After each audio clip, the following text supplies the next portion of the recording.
Welcome to another episode of the Cheerful Soundman podcast. It's a weekly show for event professionals to hear from other event professionals on the challenges and lessons of producing stellar events with a smile. I'm Eric, the owner of Backline, an event production company right here in Gainesville, Florida. Today we're talking to James Tucker of Neato Design from Jacksonville, Florida. I wanted to have him on to talk about growing his company and working with churches specifically.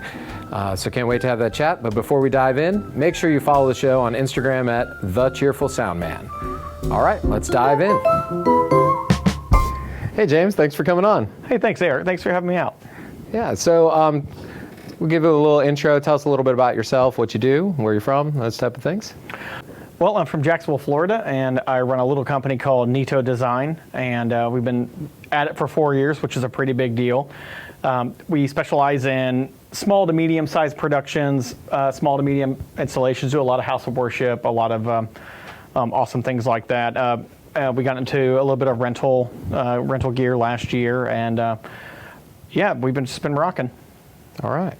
So you have a company serving mostly, it's kind of like 500 to 1,500 person type of congregations mostly, or? Yeah, we do good with most of our average congregation size when we do installations and rentals is under 1,000 seats, and we'll do bigger stuff if prompted, but there's a really good niche for us here in the sub 1,000 person church range. We know how to scale things nicely and still make it look great, and have some really nice conversations with pastors when their expectations are a little too high for what budgets can allow. Gotcha. Okay, so kind of helping them meet expectation and reality, but still getting a really cool lighting show mostly.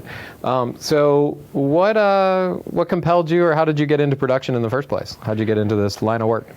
Well, as a kid, I was obsessed with audio, or more or less just drawing pictures of like soundboards. That's what started that. I don't know why. It just started with soundboards, and it worked its way to me learning how to run a little powered PV console on a tape deck in fourth grade, which turned into me running audio in middle school. In high school, every church was starting to get into modern worship with like bands and guitars and fun things like that. So I got really into audio, and much bigger into audio in high school, and I ended up getting into theater and doing a lot of lighting for theater in high school, and that kind of switched me over. I really liked that a lot better. I wanted to start a company as a high schooler, but I learned that you can't start a lighting company or sound company with no money. But I learned that you can make stage lights out of coffee cans for $5 each. And so that started that. So at peak, I had a 24 coffee can light rig. Nice. Bringing that to places, people actually paying me for it, which is really insane when you think about that. But lighting up church cantatas and like doing uplighting when that was like people were trying uplighting was a new thing back then, and then working its way into working hotel AV while trying to pursue a church job as being like a technical person because I wanted to go into ministry, and so. That turned into me working for 2 different churches over 10 years while side hustling as much as possible.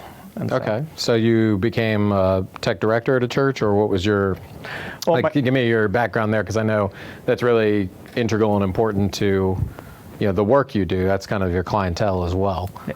I'm super thankful. My first job started part-time as a lighting director at a church called New Life in Jacksonville, and it was super great. It started out doing lighting, but then they really liked me over there, which was super great, and they found more work for me to do to actually push me on full time, which was super great because my wife had apparently become pregnant. Apparently. And, allegedly. Yeah, we didn't have having insurance or anything, so they were super great. They gave me more hours. They did some shifting, and I became the lighting and scenic director and visual worship and over like production for their youth department. I did that for 7 years and just had a great time. Had really good mentors while doing that, and then just as like the lighting and scenic director, and then eventually I found myself as the tech director of another church in Jacksonville called Christ Church, and I was there for 3 years, started out just doing scenic stuff and lighting stuff, but that worked its way into actually becoming the tech director of the church and doing lots of really weird projects there, and not weird, just like I became the integrator of the church. What size congregation is that? So Christ Church, we had 3 campuses, main campus being like 2,000 seater. Okay, so pretty sizable congregation. Yes. Yeah. Between 3 services, between the Saturday and 2 Sundays, we'd probably see 5,000 at the main campus, and then the 2 other campuses doing other campus things. And it was a hoot. I was the first person they hired that was like me, and I was the first person to get him into doing any type of scenic design, any kind of lighting design, and that was a really fun place to get to.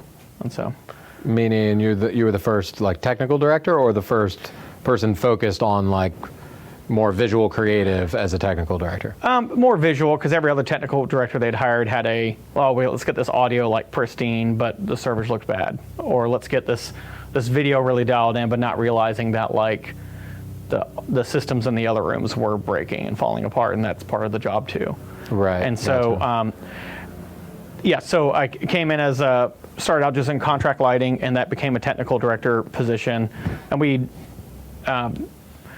I got in there and was able to get them from, they weren't streaming, which was hilarious for a church that size, even like 7 years ago. They were doing delay stream, standard definition, capturing through an SVHS recorder. I got them to high def, did my first I would say large installation ever. We installed 3 high def cameras, new screens, new projectors. We did that before Easter, which I don't ever.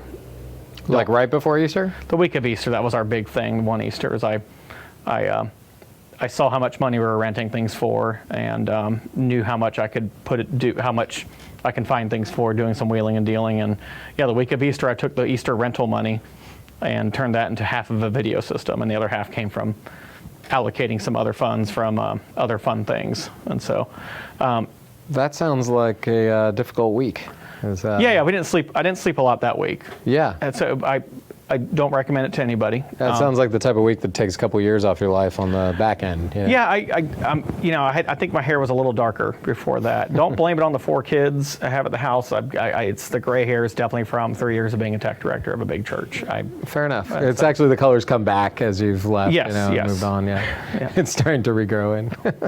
So, in that vein, what is a lot of times you can't discount the learning that happens as you go along, but what is something looking back that you kind of wish somebody maybe had told you before you made that leap into the tech director world, I guess?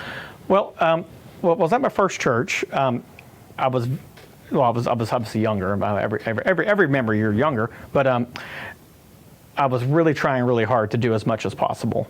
I just had so much energy and I guess creativity. A lot of like funny ideas in my head, a lot of sketchbooks. Because before we had phones and we stared at Facebook, I had a notepad that had with me constantly. And all I would do in that notepad is dream about things I could do at my church with no money. And so the super amazing tech staff that was already there, that was a little more seasoned, had nicely said, please slow down. I get it. We love the energy. Just slow down. And of course, I tamed it down just a hair. But when I got to the new place, all those sketchbooks, all those funny ideas that were in my head from the other sketchbook, I was able to translate, or at least was given the freedom to start translating them. Right, more resources at the new church, a little more. But was it also support? They were just ready to party at the other place. They were ready, like, let's do some scenic, let's do some lighting. You're the first person to walk in to offer this. And I ended up setting the expectation that I can do a lot with not a lot of money and not a lot of resources, not a lot of people. Because I'm a good resource by myself, and I can work myself on both work myself to death, and I'll get it done.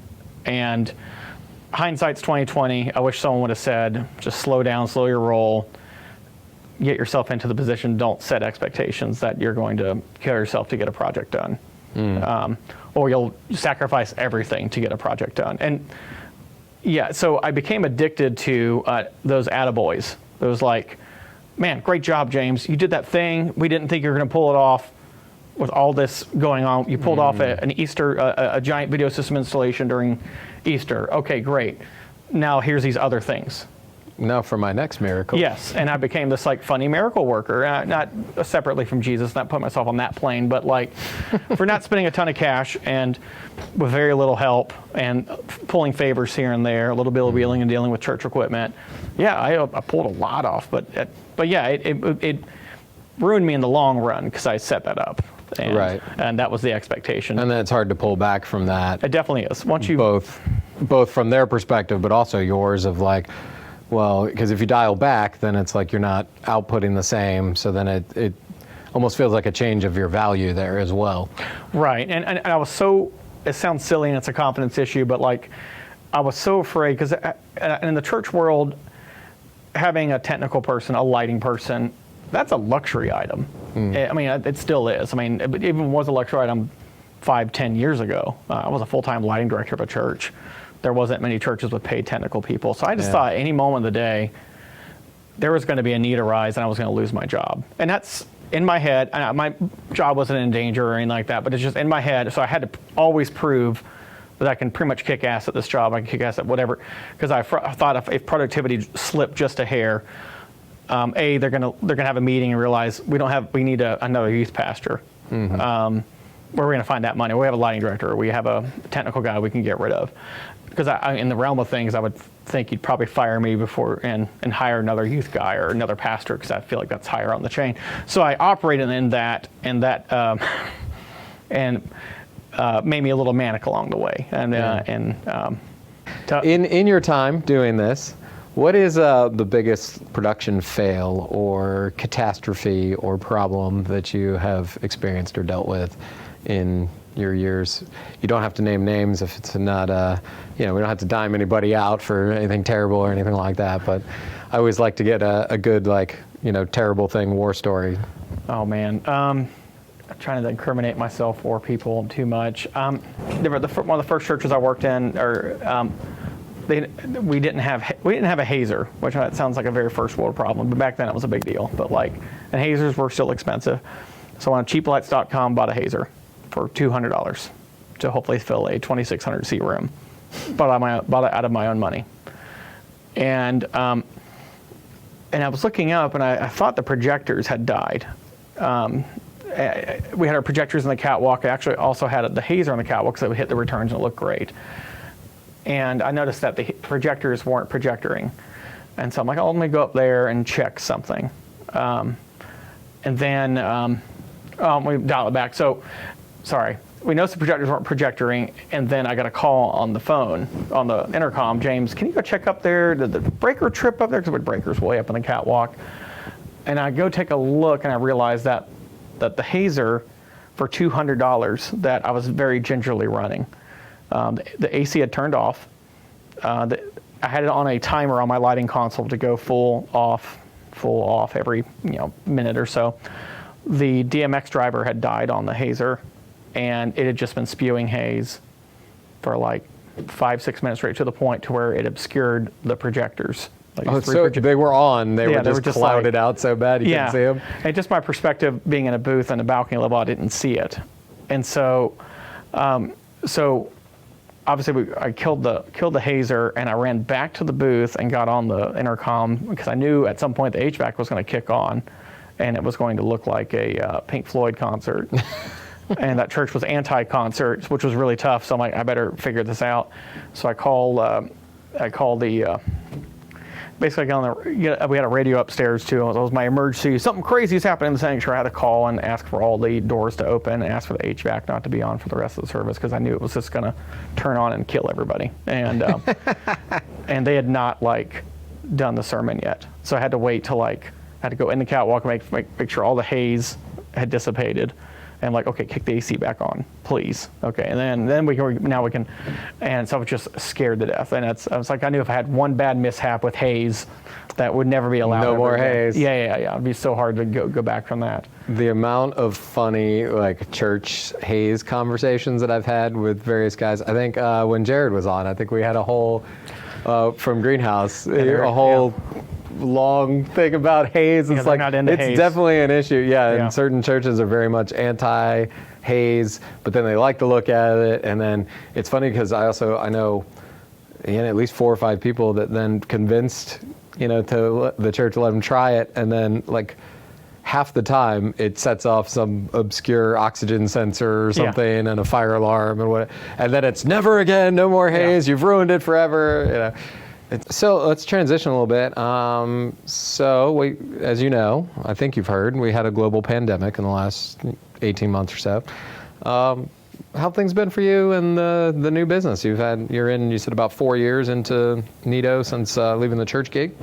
Yeah, so we're 4 years into it. We knew the pandemic was going to be a thing. Well, not me, knew, but like we just saw the trend of Bill things. Gates over here. No, we just knew there was going to be a trend of things shutting down. I had a friend of mine who does TV in Thailand, and he said, "Go buy things now because everything's shutting down over here." Oh, right. And we had not shut down here or over here yet. And so so when everything shut down all at once, pretty much in Jacksonville, for that weekend, so that was like a Thursday, it was like my last work day. Like we finished a set installation at a church and setting up some lighting, and everything had to be shut down for like 1 or 2 weeks when like all the non-essential people or whatever, how long that luxurious time was. That Monday, I spent that entire weekend thinking, we had some money in savings, and we had everything had canceled. We had a pile of rentals that were going to happen, and we were at the time probably about 30% installation, 70% rentals. And all my shows got canceled around Easter. I had some big Easter rentals. We'd bought a little bit of lights beforehand, and so I'm panicking, like we're going to sell the lights. I'm going to get a job at Trader Joe's or something. Or I'm going to get a church job or something. You're wearing the right shirt for it too. I know. I want to ring the bell and give people some flowers. I love Trader Joe's. If I had to, it's my retirement dream, I think, is to work at Trader Joe's or whatever iteration that is, 20-something years from now, whatever that is. And so, I'll aside there for. So panicking, thinking you had to go work at Trader Joe's before retirement. Yes. So that weekend I'm just panicking, and then every church, I watched a lot of churches online because that's what everybody had to do, and it was disaster after disaster. It looked bad, and I'm not talking you're a tiny church trying to do, pastor with the iPhone for the first time. It's like, no, you're a pretty good sized church, and you actually never streamed before. This is really bad. And on Monday, about midway through Monday, after me literally looking at the Trader Joe's website, it's like, what is the starting pay? And like, maybe I could be a shift lead at some point. And anyways, my phone started ringing off the hook. I say off the hook, off the iPhone charger, whatever you want to say about that. So I spent the most of that day wandering around my backyard, because when you have the kids at home, there is no quiet places. We didn't have a shop or anything at the time. So my quiet place was the backyard to actually have these conversations with these pastors and whoever. And so that first week of pandemic hit, Monday and Tuesday, I guess all these churches had emergency staff meetings, and I can understand. So all these emergency staff meetings happened, and any pending installation that was like, we're going to take our time on this, or we're going to hold up and see where everything goes, got approved within 2 days. And I'm super thankful. So we were able to, we got off and running and became 100% installation out of nowhere. And that was super great. The tough part was getting gear. But overnight we became a 100% installation company. And we even found places to put our lights, these churches that had some gear, but like, the sanctuary looks bad. We did some long-term rentals, which was super great. We had 3 or 4 churches renting. Almost all of our lights were out, which I was super thankful for. Like even stuff like scenic things that were tucked in and pretty looking were like, yep, this looks good with that stained glass thing you have over there. So you're just filling in basically every church in Jacksonville every that needs to get their streaming looking better and get online. Because that had not been a priority for a lot of the churches, because they still were, if you're still doing 1,000 people every Sunday and in person, then you haven't necessarily had the real motivation or reason to move that direction until. Yeah, and so now everyone's looking, even the churches that had cameras and video systems and such and lighting. Now everyone's watching this stream and realizing that some things aren't great. The lighting is not great, or the camera direction is not great. So, we were providing camera operators. We had a church that we brought a camera team and myself. I would direct video every Thursday for about 3 months, and that was amazing. And we'd come in and program the lights and make sure, make 1 or 2 good-looking scenes. Don't make 65 scenes. We don't need the epic-looking crowd sweeps to 3 cameras that are like 20 feet from the stage. And so And there's no crowd. And there's no You crowd. can't do a crowd sweep when it's like that empty wide room. shot is very wasted yeah. right now. It just looks really sad. And so, so we found ourselves really quickly helping churches get up and running. Everything from like a large installation for churches that had the resources to churches calling me up panicking and us putting iPads with nice microphones on music stands because that looked better than the cameras they had. And so it was great. We jammed. Didn't have a lot of days off. I took anything that people were offering me. Yeah. And as most of us did at that time. Yes. I'm super thankful. I know some folks did not fare very well in that, and I'm sorry. But we had planted. In my defense, we had planted so many seeds before pandemic of like lots of that's the church thing. Yes, mustard seed. No, we planted a lot of seeds of like going to like a lot of going to a lot of meetings, going to a lot of like walkthroughs, and a lot of like me writing things down on a clipboard and a lot of that. And so, well, and like you said, it was more of a floodgate of opportunities that were already there, but maybe just weren't in a hurry. Right. Or like, we're going to present this to the board next month or whatever, and then it's all of a sudden everybody's going, well, we basically are out of business, essentially. I know it's not technically a business, but you're basically out of business if you don't have some sort of online presentation. And it was like that, it was like that for venues as well. It was like that for a lot of companies that rely on conferences or, any sort of meeting space, it had to shift to that online thing. So it was really interesting. I remember talking to you around that time because I'm thankful you kicked us some work around that time too of, you were so busy that you needed more installers and some riggers and things like that. So we were able to support you some there. But I remember you almost had like what do they call it, like survivor's guilt or whatever, because you were like, I feel so terrible because I'm doing so well. Like, we're actually busier than we've ever been, and you and the other production companies, the people I know, are like, trying to survive. And you should not feel guilty about that, by the way. So, but I wanted to tell you that. But I'm very grateful for you including us in that, and that was really, it meant a lot to us at the time, really. And that was part of what helped us survive is several relationships and folks like yourself that gave us a little bit, of their overflow or, need help, and we were able to support. And that's kind of how we got through the time was really just a handful of good clients and relationships that we're able to support.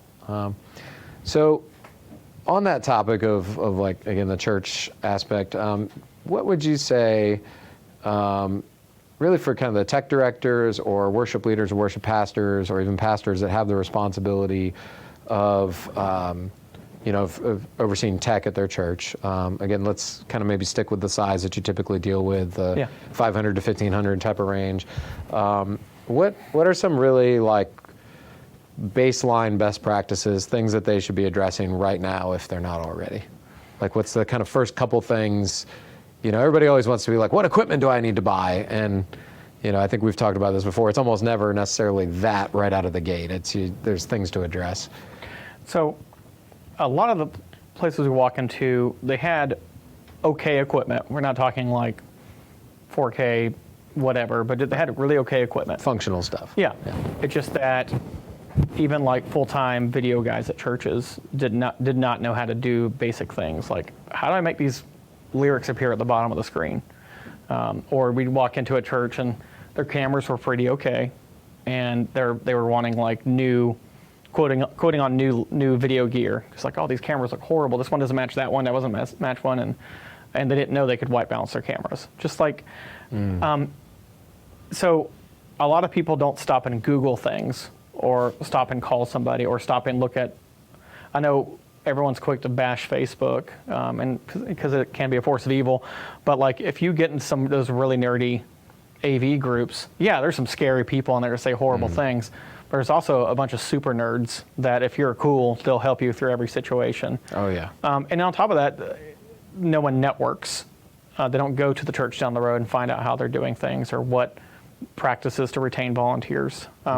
So my first thing to any production person before they buy gear is to stop and what is the limitations of your gear? Are you at the limitation of your gear? I mean, have you Googled or searched your camera model and saw actual video of that, and not just like what your church streaming with the past 5 years?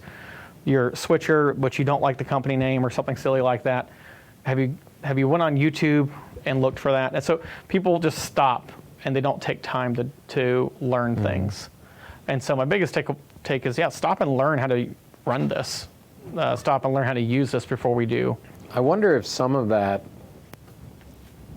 is kind of what you're talking about before, of like always kind of feeling like you've got to do 600 things to progress or to continue to get the attaboys and be noticed and those type of things. Whereas, maybe the advice is slow down and do the fundamentals extremely well, and then you start to add the seasoning in, you start to add the different looks in, and you start upgrading pieces of equipment. But just being able to work with what you have. That's one thing I would say about me learning audio, is learning on those old analog desks with half-broken compressors where one channel didn't work and things like that, and like learning the actual routing of of using inserts on, all these different things that are kind of the fundamental level things, make it easier to build on top of. And I think that's sometimes something that's lost as the technology is more and more advanced. There's 1,000 features on here, but sometimes we don't learn just the basics of like, color temperature or some of these things that would really, no matter what the technology is going to make it look or sound better. That's something I've observed in that situation. We'll do a quick shameless plug. We have a Gainsville, Ocala church tech group that we've started, kind of to hopefully address some of that, because what I notice is a lot of our clients as well are churches and church tech directors, and kind of the overwhelming feeling we had a little meetup and training day, a little lunch and learn type of deal, and we plan to do them once a quarter, and get folks together. I think we had 10, 12 people, something like that, from different churches around the area. It was a great little lunch and hangout. And the main takeaways from everybody was that one, it was really nice to just not feel alone, because that's a lot of times the church tech director feeling, is that they're on an island, and that they're responsible for everything and nobody else is experiencing what they're experiencing.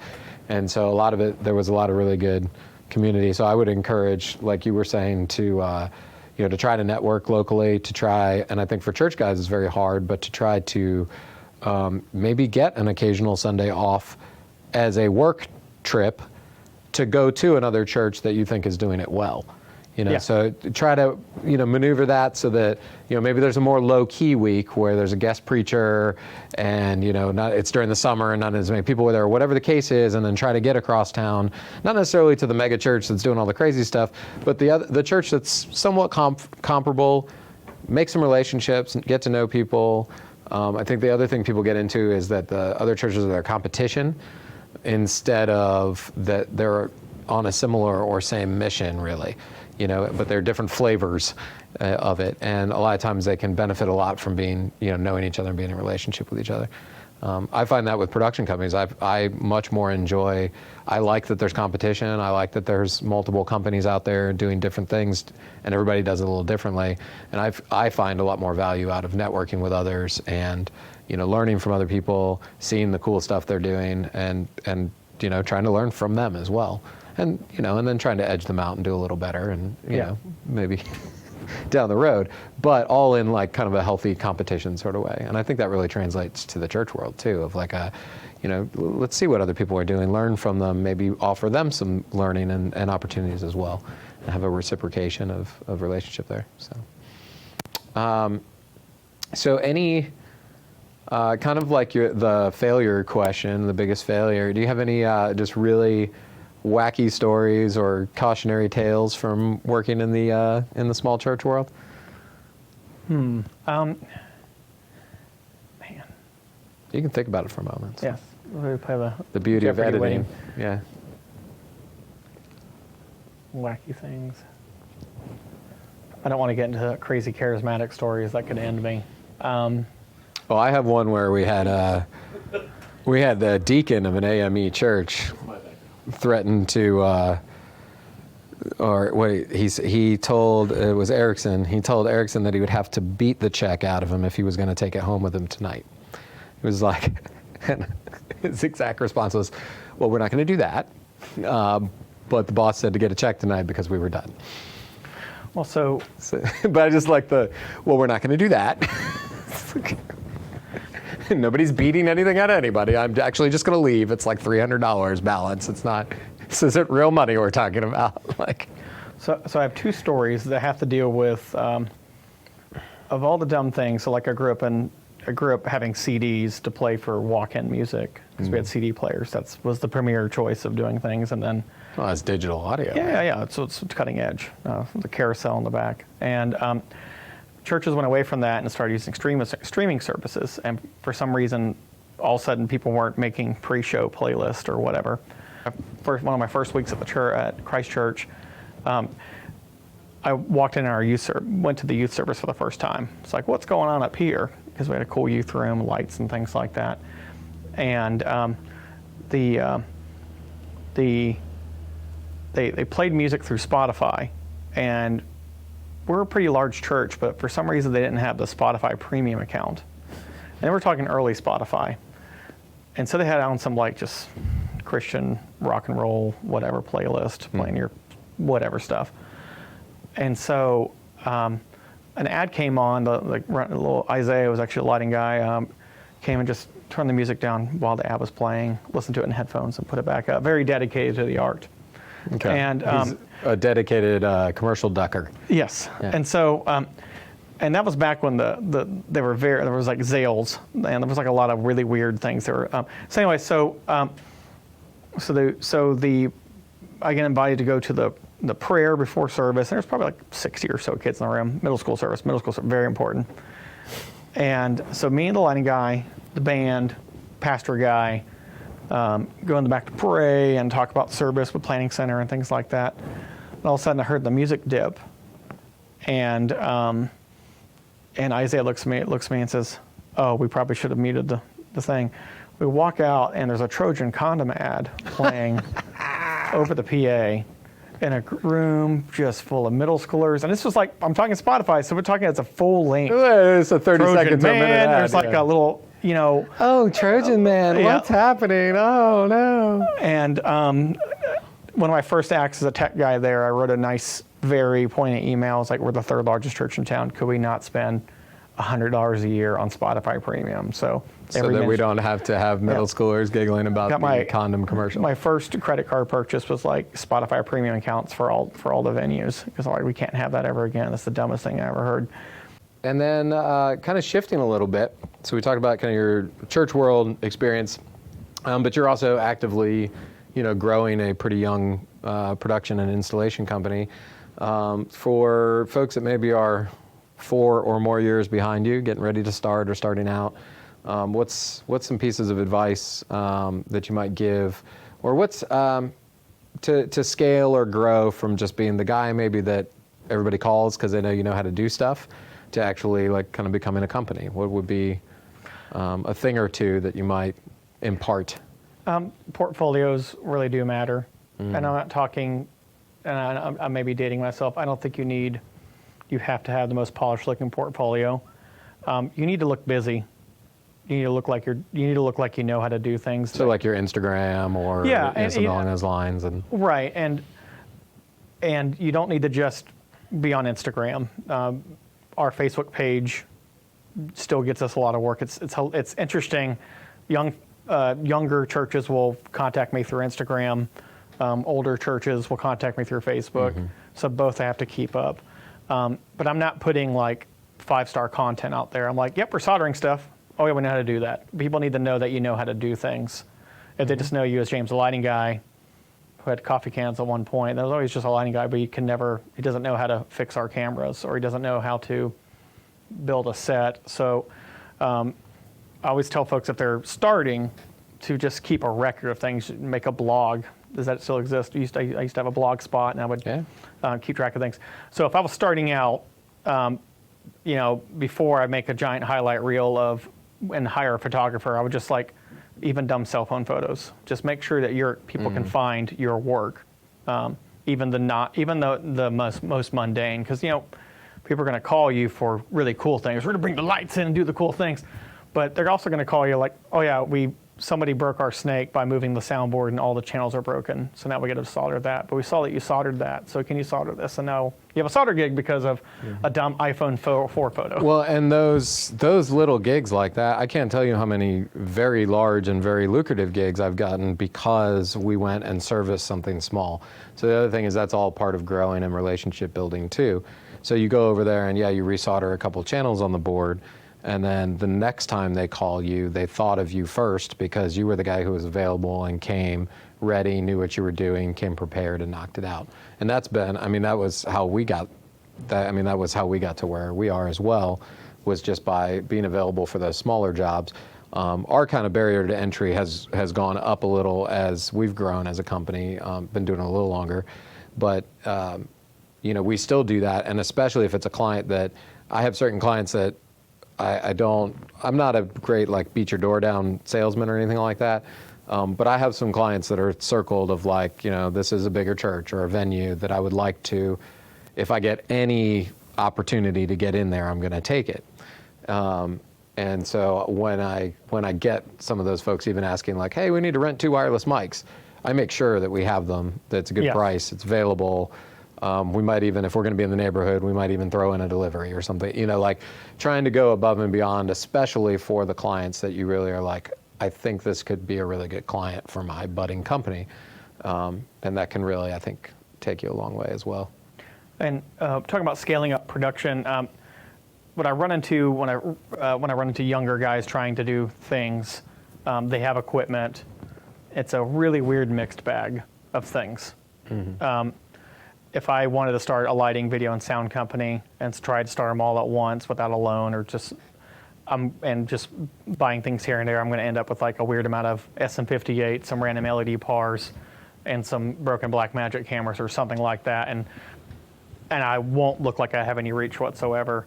So I tell folks if you want to start a thing and you don't want to just be a tiny company, try to buy a lot of one thing. Mm-hmm. And so, yeah, we wanted to get into audio eventually, we wanted to get into video eventually, but we just know that wasn't on the cards. So we bought uplights. We bought 16 matching uplights. Then we bought 16 matching small moving lights.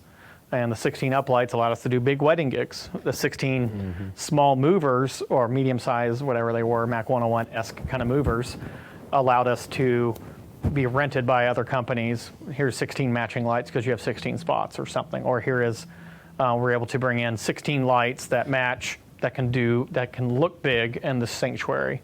Mm-hmm. So don't, if you're looking at your inventory and you have 5 different types of lights and you have 2 or 3 of each light, then it's probably time to sell things. And just like get 8 matching things, get 10 matching things. Because no one ever calls and says, want two random spots, 2 random China washes, and 2 random uplights. Go buy 6 of something that matches. Yeah. And so 6 hybrids would go a lot better because you could do a lot of different things with them. Yes, you can. We did similar because we started, Backline's in the name because that's all I did at first. And it was actually kind of a side hustle and that's all I really wanted to do.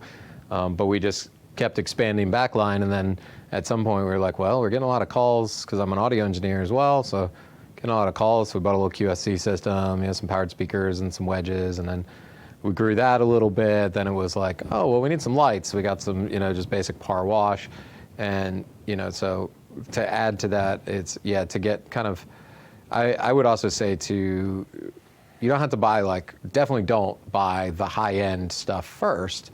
Yeah. But I definitely would say save a little bit longer and try to buy stuff that's decent, because I can tell you the QSC K-Series stuff that I bought in 2012, 2013, when I started actually really moving into actually owning my own sound equipment instead of cross-running it, that stuff's still in the warehouse. Mm-hmm. It still works.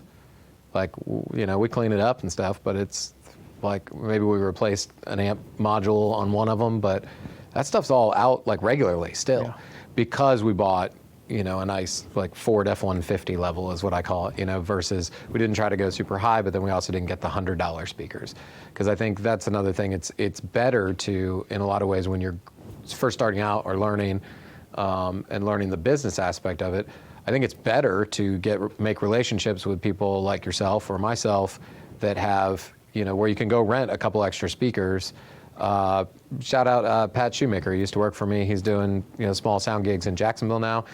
He came by and got some pipe and drape from us earlier, and we tried to get a good deal and all that.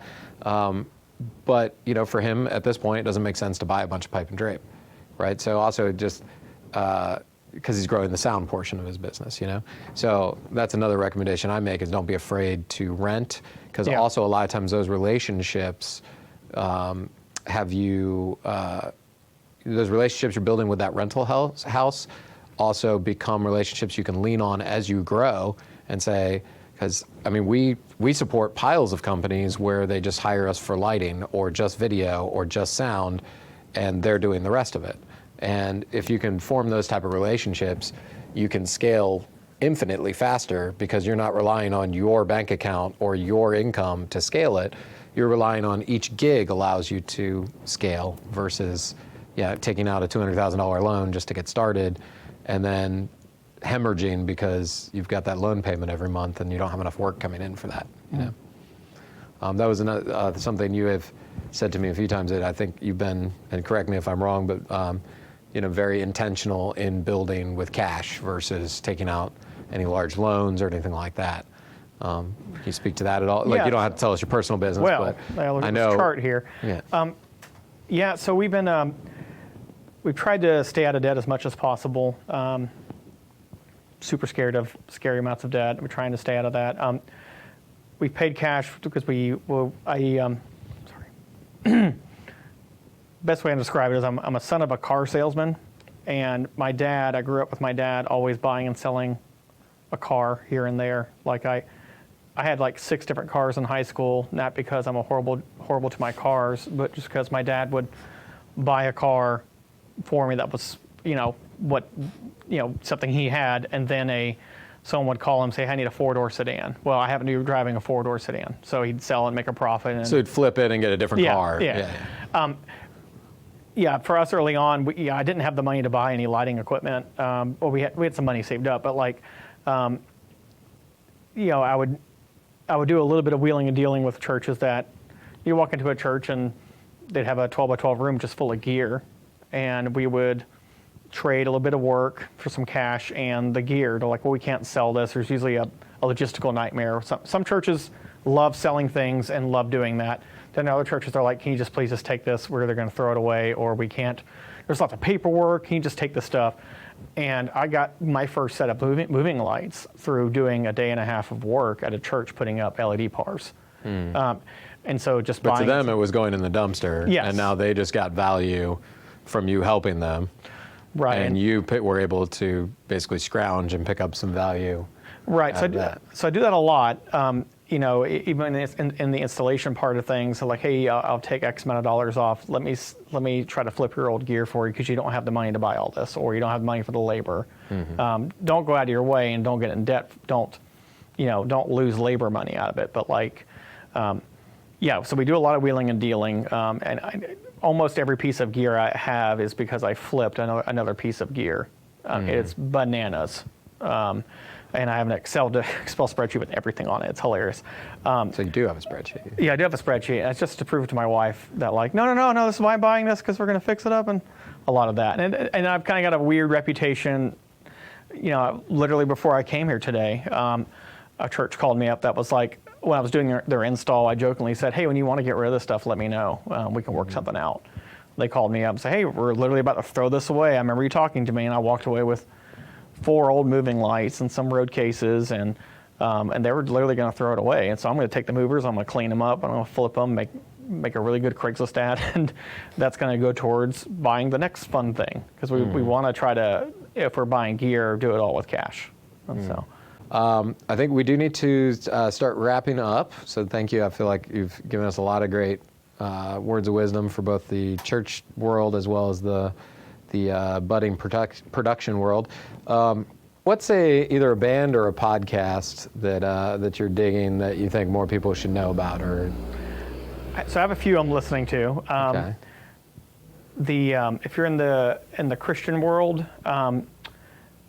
I highly suggest the Bad Christian podcast. There's, I think, as not getting on a soapbox, working in church is really tough, and there was nothing like when I was having a hard time that was speaking to what I was doing. So I would say the Bad Christian podcast, or like the so in the church world, like the Dirty Rotten Church Kids podcast. On the professional side, the light side, which is it's a couple of lighting guys just talking with other lighting guys, and they're saying really amazing things. And it's not just like cool old stories from Genesis. Like, no, they're talking about how they lit the Grammys and the challenges of the Grammys. They're like, well, I won't be in a Grammy. I don't think I'm going to find myself in a Grammy-related situation anytime soon. Not with that attitude. No, I won't. No, sorry.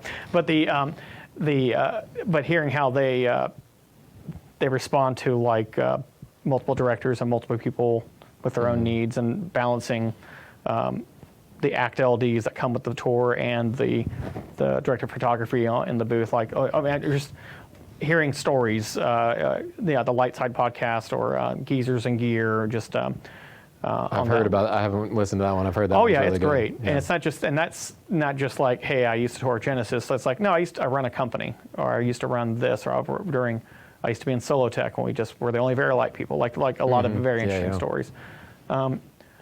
Yeah, so my two main ones. Then don't get me started on Star Trek podcasts, because we can go. I would prefer not to. Okay, fair enough. Yeah. So I tried to start watching. I think it was Next Generation, one of those popped up on Netflix the other day, and I was like, oh yeah, I used to watch this when I was a kid. I got like halfway through an episode, and I'm like, I can't do this. I can't.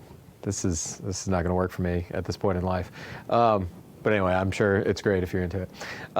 Where can people follow you or connect with you online? So I'm on the Instagram at Neato.design. I've got a website, Neato.design. It's not a .com or anything. I thought it'd be hilarious to have something that was .design. It was extra $3.